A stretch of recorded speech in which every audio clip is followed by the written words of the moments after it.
ગુરુદેવની શ્રી ગુરુ ચરણ વંદુ કોટી કોટી કરો પ્રણામ. કષ્ટ હમારા કાપજો શ્રી જય જય ઉગારામ. હું તો બાપા સેવાનો માણસ કહું, પણ આ બાપાએ કીધું એટલે બે શબ્દ આપણે ગુરુના ગુણ ગાઈ.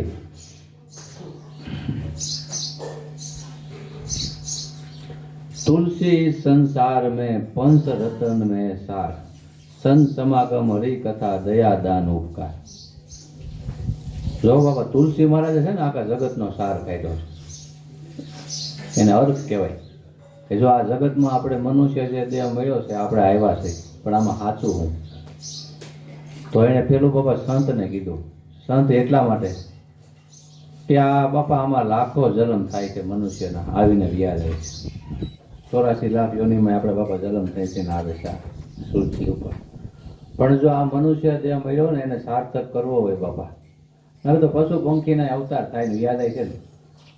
મનુષ્યમાં બાપા જો ગુરુને જેને ગુરુ નથી સેવા અને નથી સેવા કરી અને એને પશુમાં બાપા કાંઈ ફેર નથી. તો મને તમને જે મુખેથી શબ્દો મળ્યો હોય બાપા, એ આપણો છે ને બાપા પરિબળ ભગવાન છે. જેવી રીતે આપણે અહીં બાપા વાત કરતા હતા કાળુરામ બાબા, પણ જો એ નહીં અમર સાહેબની સેવા તો બાપા આજ બેન ગાતા હતા હરિપુરા ધામ ઉજવળ કીધું ને. હે ઘણી વાર કહેવાય કે કયું ગામ કે કાળુ બાબાનું હરિપુર, નગર ઘણી વાર રાજા સાહેબમાં ઘણા બાપાના ગામ હોય, નથી હોતા, બોલાતું નથી. વીરપુરની વાત કરો તો કે જલારામ બાપાનું વીરપુર કહેવાય છે ને, નકર ત્યાં તો રાજા કેટલા યાદ કરી ગયા ને, શું કામ કહેવાનું કે એને એના ગુરુના બોળ પાડ્યા છે બાપા. એટલે એવી રીતે આ તુલસી મહારાજનો બાપા છે ને આખા જગતનો સાર કાઢ્યો છે. તમે કાંઈ પણ કાર્યક્રમ કરો ને બાપા, સાર કાઢી લો ને 2 મિનિટમાં, એમાં બધું આવી જાય. તો આ મનુષ્ય દેહ બાપા મળ્યો છે તો કેવલ મહારાજે કીધું છે કે આવેલ મનકો સુધારો, હે ગુરુજી મારા આવેલ મનકો સુધારો. લખ 84માં બહુ દિન ભટકાન, ઘડીએ ઘડીએ પશુ અવતાર. હે તો આ આવેલ મનખો મારો તમારો મનુષ્ય દેહ છે ને બાપા, એને સુધારવાનો છે. નકર 24 કલાકના બાપા ગંગા સતી પાનભાઈ કહી ગયા છે કે 21,600 શ્વાસા બાપા કાળ ખાશે. તમે જો બાપા બેને શ્વાસની ગણતરી કરી, આપને કોઈ ખબર છે કેટલા શ્વાસ છે? હે 24 કલાકના 21,600 કાળ ખા એમ કીધું. હું કામે કીધું કે જો તમે બાપા તમારા જે ગુરુ મહારાજે તમને જે મંત્ર મહામંત્ર આપ્યો છે અને તમે એમાં જો ધ્યાન નહીં કરો ને તો એ તમારા કાળ ખાવી જવાના. કાળ એટલે સમય. જેવી રીતે આજ આપણે બાપા ઉંમર જો ખબર નથી ઉંમર થઈ ગઈ, હે આપણે એમ થાય કાલ ભક્તિ કરશું, આપણા પરિવારમાં આપણી ફરજ થઈ જાય ને, એક છોકરાનું લગ્ન થઈ જાય ને બાપા, પછી આપણે આ બધું કરશું. તો એ મોહ માયાની બાપા ઝંઝટ એવી છે ને ખાવા નથી દે. જેવી રીતે આપણા દેહ ટકાવવા માટે અન્નની જરૂર છે ને, એવી રીતે આપણા છે ને બાપા આપણો મનનો આપણો આત્માનો ખોરાક સત્સંગ છે.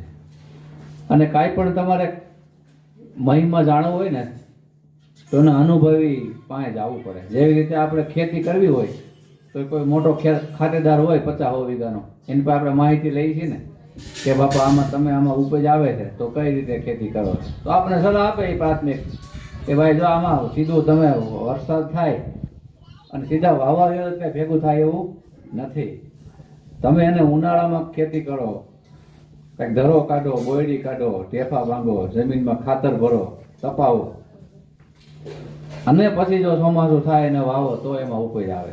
એવી રીતે આપણા સંતોએ બાપા આપણે 3 પગથિયા આપ્યા છે: સેવા, સત્સંગ અને સ્મરણ. સેવાથી શું થાય છે બાપા? આપણા સંતોએ છે ને એ પ્રાથમિક આપણું જાણ્યું છે કે ભાઈ આ સેવા કરશે ને તો આનું જાતિ પણ ટળશે. અમારા દાસ બાપુ બહુ સરસ કહે છે કે સદગુરુ તમારે શરણે આવ્યા, ઉગારી લેજો બાર, ભવસાગરમાં નામ મારું જટ લેજો સંભાળ.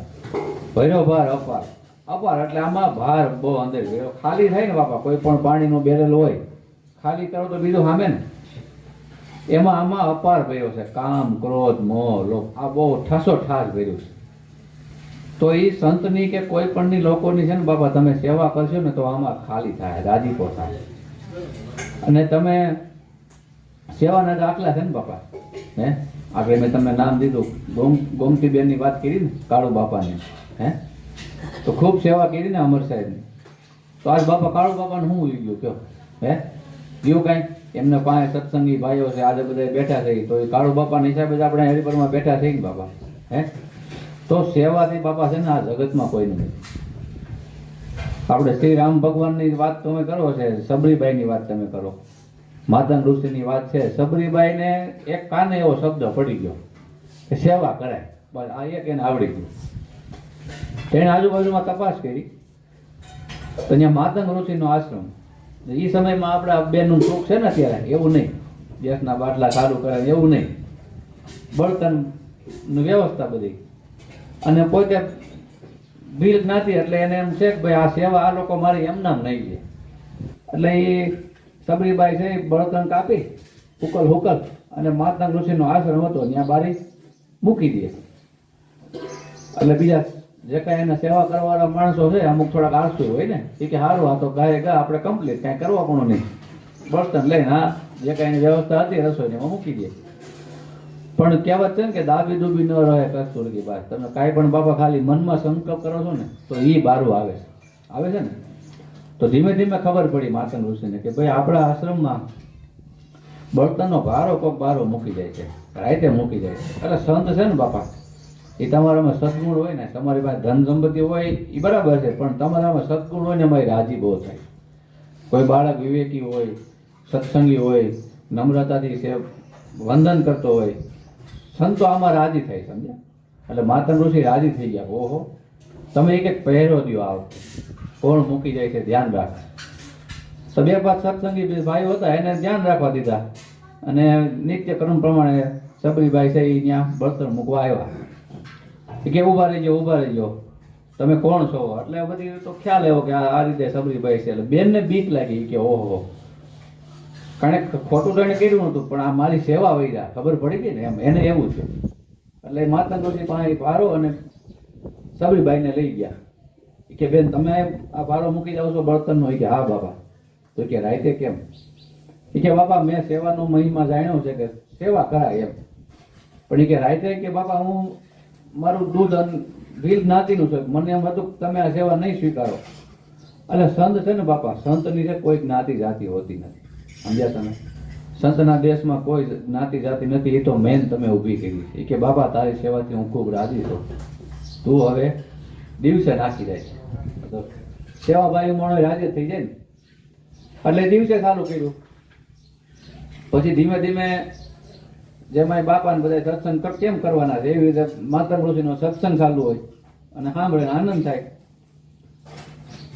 પછી સંત છે ને બાપા એને વિચારો અલગ અલગ હોય ને તો ક્યારેક વાત કરતા હોય ને તો એકાદી કડી તૂટી જાય કે ભાઈ તમે આપણે કાલ સત્સંગ પૂરો કર્યો હતો, મને જરાક યાદ કરાવો ને, આ વાત ક્યાંથી ઊભી રહી હતી. તો સત્સંગી બધા બાપાએ એવું કીધું કે મને યાદ કરાવો આપણે કાલ સત્સંગ ક્યાં ઊભો રાખ્યો હતો. હું નિત્ય પ્રમાણે સત્સંગ ચાલુ કરું તો કોઈને યાદ નહીં. બોલા ભાઈ આની સામું જોવે ને, બોલા ભાઈ આની સામું જોવે ને. કારણ કે સત્સંગમાં લગ્ની નો તમારે કાંઈ પણ કાર્યક્રમ કરો ને બાપા, લગ્ની હોવી જોઈએ. લગ્ની વગર કાંઈ થતું નથી. નકર તો કાળમીન પાણામાંથી તમે પાણી નાખો ને બાપા એ પીવું જાય. એટલે સબરીબાઈએ જે કાંઈ વાત હાલતી હતી એ કે બાપા તમે આ વાત અહીંથી ચાલુ કરી હતી અને અહીંયા ઊભી રાખી.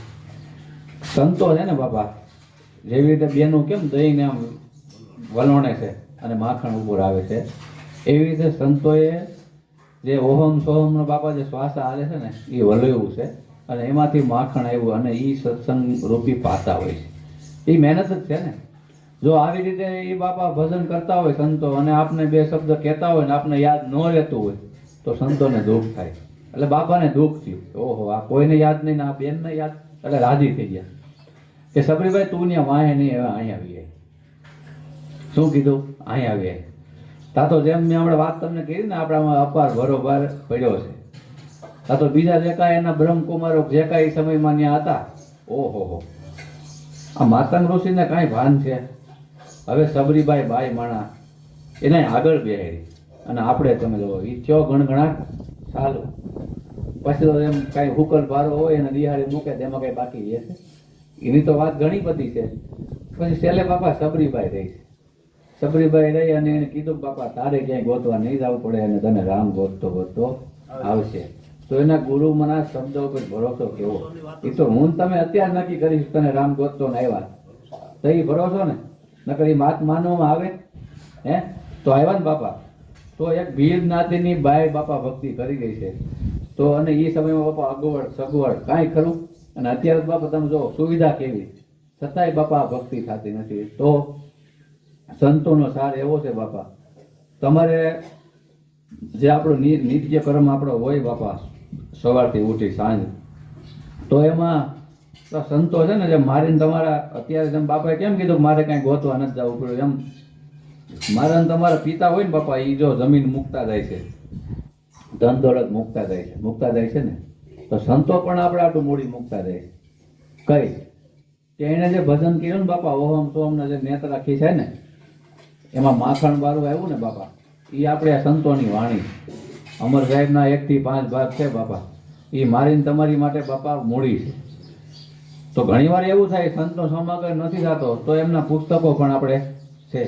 અમર સાહેબના પુસ્તક બાપા 1 પાનું તમે વાંચો ને તો તમારે એમાં ગીતાનો સાર રામાયણનો બધો એમાં આવી જાય છે.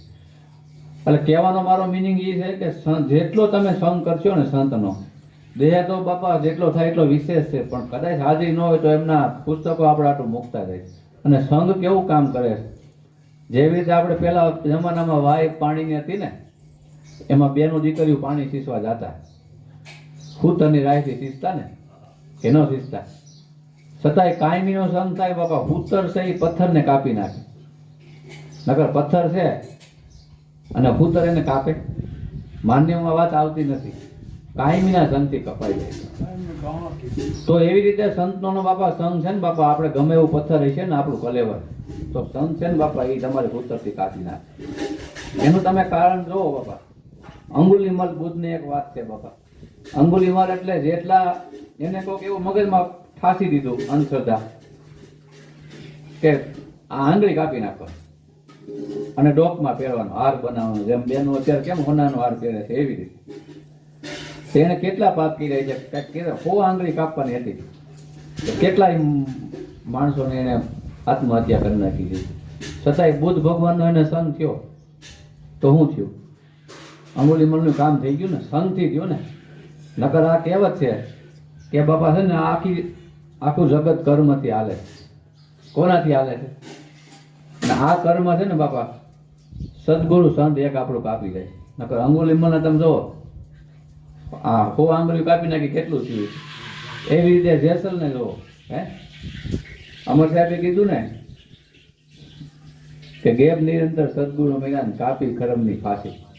હે મારા સદગુરુએ મારી ફાંસી કાપી નાખી. આ જગત ઉપર સદગુરુ એક જ તમારી ફાંસી કાપી શકે એમ છે બાપા. નકર આખું જગત પાછું હાલે છે કર્મથી. હે મારું ને તમારું જેવું કર્મ છે એવો દેહ છે, એવી જ્ઞાતિ છે ને. એટલે કર્મથી બાપા બહુ સંતોના સાંજેમાં જઈ અને કર્મની વિશેષ આપણે શીખવું જોઈએ. કારણ કે સવારે ઉઠી અને સાંજે હોઈ ત્યાં લગીને કોઈનો બને ત્યાં સુધી કોઈનું મન દુભાવવું ન જોઈએ. કોશિશ કરવાની છો બાપા. આજે માણસ છે ને એક વાત પકડી લે કાંઈ પણ કે ફલાણા જગ્યાએ મને આ શબ્દ કહી દીધો ને હવે મારે ત્યાં નથી જવું, પણ એ શબ્દ લાગે છે. બુદ્ધ ભગવાનને છે ને એ સમયમાં જો સંતને છે ને બાપા બહુ કષ્ટી પડી હો, બાકી નથી રહી. બુદ્ધ ભગવાનની ઉપર પેલા રાજા એને રાજ મળે એમ હતું ને તો એને ઉપર એટલી કષ્ટી ઈર્ષા. પછી એને ગુરુ મળ્યા અને ભક્તિ કરીને તો ઈર્ષા. બુદ્ધ ભગવાન ઉપર તો બાજુમાં કોઈ બેનને ખૂન કરી અને બાજુમાં દાટી દીધી હતી. શરીરના ઘા માર્યા હતા, મોટા પથ્થર માર્યા હતા, ઝેર પાયા હતા. અને સંત ઝેર રાખે જગતને પીડા છે. આ જગતે સંતોને ઝેર પાયા. સમજ્યા તમે? તમે આમાં જેટલું ભક્તિ માર્ગમાં આગળ વધો ને એ જગતને થોડુંક પસાવવું અઘરું છે. દરેક સંતોને આપણે અમર સાહેબને જોવો, કાળુરામ બાપાને જોવો, કષ્ટી પડી છે ને. એટલે સંતોને કષ્ટી પડી હોય ને તો આપને પડવાની છે, એટલે એમાં કાંઈ મૂંઝાવું નહીં. એટલે બુદ્ધ ભગવાનને કહો કે એ સમયમાં કટુ વસન કહી દીધા અને બુદ્ધ ભગવાનની રેખામાં કઈ ફેર ન પડે. તો તે આજુબાજુ વાળા રહેવા વાળા હોય ને કે બાપા તમને આટલા બધા કટુ વસન કહી દીધા તોય તમારી રેખામાં કેમ ફેર નહીં? એટલે સંતો આપણે દાખલો દે, યુક્તિ બતાવે, સીધી કઈ વાત ન કરે. એ કે એના હાથમાં કાંઈ ઉપહાર હોય, ઉપહાર એટલે કાંઈ પણ ફૂલ હોય, ફ્રૂટ હોય, એ મને આપે, હું લઉં તો મારી પાસે આવે ને, એમનામ આવે. એમ એને કટુ વસન દીધા છે બાપા, એ મેં રાખ્યા જ નથી. તો મારે ક્યાં એમાં દુઃખ ભોગવાનું છે? હે એટલે શબ્દ છે ને, તમે કટુ વસન કોકને કહો ને બાપા લાકડી મારવાની હારી, શબ્દ તમારો કટુ વસન કીધેલો હોય ને 100 વર્ષ ઉભો રહે. તમારા કાકા બાપાના છોકરાએ તમને કટુ વસન કીધા હોય અને પછી ત્યાં લગ્ન હોય ને તો તમને 100 વર્ષ શબ્દ યાદ રહે, મને આમ કીધું હે.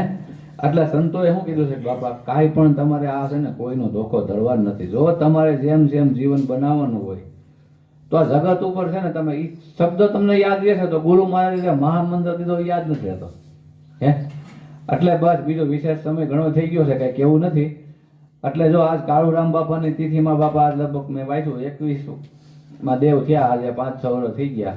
અને પાછળથી એમનો પરિવાર છે, 2 ભાઈઓ છે, 2 ભાઈઓના ઘરેથી કાળુ બાપાને મળેલા ભાઈઓ, અમે તો અમર સાહેબ આશ્રમ વતી ખૂબ ખૂબ રાજીપો વ્યક્ત કરી છે. અને અમારે ભગત બાપા નિખાલસ છે બાપા, જો તમે આ નિભાવવું અઘરું છો, કારણ કે અમે એની આશ્રમની જવાબદારી સંભાળી છે. આ પ્રસંગ હોય તે રૂડું લાગે, પછી એમની હવારાની આરતી ઉતારવી, સેવા, એમનું આખું અરવિંદભાઈ ના બધા હકીકતમાં ઘરની સેવા જે કરવું ને બાપા એ આવું બીજું ઓછું છે. બાકી તો મોટા મેળાવાળા થાય ને એમાં જ પૈસા વધે બાપા, અને એ પૈસા વધે અને આશ્રમ વાળા 4 વ્હીલર લઈને જમાવટ કરતા હોય. એ ભક્તિ તો હેલી છે, આ અઘરી છે. ભલે ને 200 માણસ રસોડું હોય એ 2 લાખ કરતા વધારે છે. શું કામ હે કે ઘરના પૈસાનું બાપા આંકવાનું છે.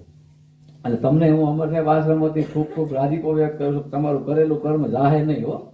અત્યારે થોડીક કષ્ટી પડશે આ શરીર ઉપર, આપણે શેઠે પહેલેથી આવ્યા, પણ જેને બાપા સેવા કરી છે, જો મેં તમને સબરીબાઈની વાત કરી એની કઈ આ જય જયકાર બોલાઈ ગયો ને, સંતની સેવા બાપા મળે ને, સંતની અવતાર મળે ને બાપા, તમારું જ્ઞા ભોગનું બહુ સારું તમારું પ્રારંભ હોય તો અહીંયા અવતાર થાય. અને કષ્ટી તો પડે. જેવી રીતે બેન રસોઈ બનાવે છે બાપા, એમાં અગ્નિ નાખે છે ને જ્યારે રોટલી પાકે છે ને ત્યારે અગ્નિમાં તમે નાખો તે ઠરે છે ને. અમે મોરબી એકવાર સ્ટાઇલ લેવા ગયા ને એટલે મારો થોડોક સ્વભાવ છે વેપારી માણસ એટલે પૂછવાનું, મેં તો આ લાદી થાય કેમ નહીં, કાંઈ ગમે ત્યાં રાખો બારી તપે કેમ, તોય કેમ ન થાય? મન કે બાપુ આને 1200 ડિગ્રી અમે તપાવી. કેટલી? આપણે 46-45 ડિગ્રી તાપમાન થાય તોય આપણે આમ રહી નથી શકતા. મન કે આ લાદીને 1200 ડિગ્રી તપાવી. પછી એને બારી ચોટાડો, ઉપર ચોટાડો, કારણ કે સૂર્યથી કેટલો બહુ થાય 45-48 ડિગ્રી તપે, એટલે કાંઈ નથી થતું. એમ જગત અને સેવાથી આ શરીરને તપાવવાનું છે. તપાય છે ને બાપા ત્યારે બધું આમાં જે કાંઈ સેવા સત્સંગને સ્મરણ થાય, એમનામ ક્યાંય થતું નથી. સંતોએ જો તપાવ્યા છે. અમર સાહેબની વાત કરો બાપા, બાપુએ વાત કરી ને, 2 ગામના ધણી, તમે વિચાર કરો, એને કષ્ટી પીડી છે. આજે મારે તમારે તો જમાવટ છે, એને દૂધ વગેરેની ચા પીધી. એનું નામ કેવું બાપા? સાનું પાડેલું બાપા, એક સાનું નામ પાડી દઉં, સમજ્યા? આ કોઈ મહેમાન આવે ને એટલે દૂધ ન હોય તો ખબર જ હોય ને, એ કે બાપા ચા બનાવો, તો શાંતુમાની બિચારા મૂંઝાય કે બાપા દૂધ નથી, શું કર્યું? પછી બાપો સિગ્નલ આપે સુલતાનની ચા બનાવો, સમજી જાય હાલો કાળી ચા. તમે વિચાર કરો બાપા, 2 ગામના રાજા, જેને 60 હાથીની જમીન, અને અમર સાહેબે બાપા ખવાયેલું છે હો. અને જેને ખવાયેલું છે ને બાપા એના નામ રહ્યા છે હે. એટલે જેટલું બને ત્યાંથી બાપા, તો આપણા સંતોએ કીધું છે કે બાપા જેટલું તમે જમાડશો ને બાપા એ મોટા મોટી સેવા છે. હમણાં જો જયંતિ બાપા સત્સંગમાં બોલ્યા હતા કે તમે જમાડશો ને બાપા, આમાં આત્મા છે ને બાપા એ જ પરમાત્મા છે. તમે ભગવાનને ખબર એવું માનજો. જો દેહ ખાતો હોય તો જ્યારે દેહ મૃત્યુ થાય છે તો ત્યારે ખાવો જોઈએ ને. દેહ ખાતો નથી, તમારો આમાં આત્મા પડેલો છે ને બાપા. એટલે સેવા સત્સંગ સ્મરણ જેટલો સંતોનો સમાગમ થાય, અને ખાસ છે ને બાપા સાંજે એકલા બેઠા હોય ને તે થોડો વિચાર કરવો કે આ મનુષ્ય દેહ હું ક્યાંથી આવ્યો, મારે ક્યાં જવાનું છે, મારો લક્ષ્ય શું છે. પુત્ર પરિવારમાં જો અમર સાહેબે ઠપકા દીધા, આ જૂઠી જગતની ભવાય કીધું ને. હું કામે કીધું કે મને તમને દાખલા દીધા કે તમે તમારા પરિવારમાં રહેવો ને બાપા, પુત્ર પરિવારમાં રહેવાની ના નથી પડી, પણ વિચાર કરજો કે એના લગ્ન કરી દો, ફરજ છે. પણ જ્યારે એ મોટા થાય ને તે તમને કહે કે બાપા તમને કઈ ખબર નથી પડતી, તમે જિંદગી આખી એની માહે મીઠા હોય, અજાણે તમે કર્મ બાંધ્યા હોય, ત્યારે તમારા પગ હેઠે જમીન વહી જાય, પણ એમાં ખોટું લગાડવા નથી, ત્યારે આપણે સમજી જવાનું છે. કે હવે મારે મારા માટે કંઈક કરવું જોઈએ. તો સદગુરુ સંતની સેવા ભજન જે કાંઈ બાપા મને ને તમને સંતોએ સમજાવ્યું છે ને એ કરવાનું છે, અને મને ને તમને લાભ અને એ જ ભેગું આવવાનું છે બાપા.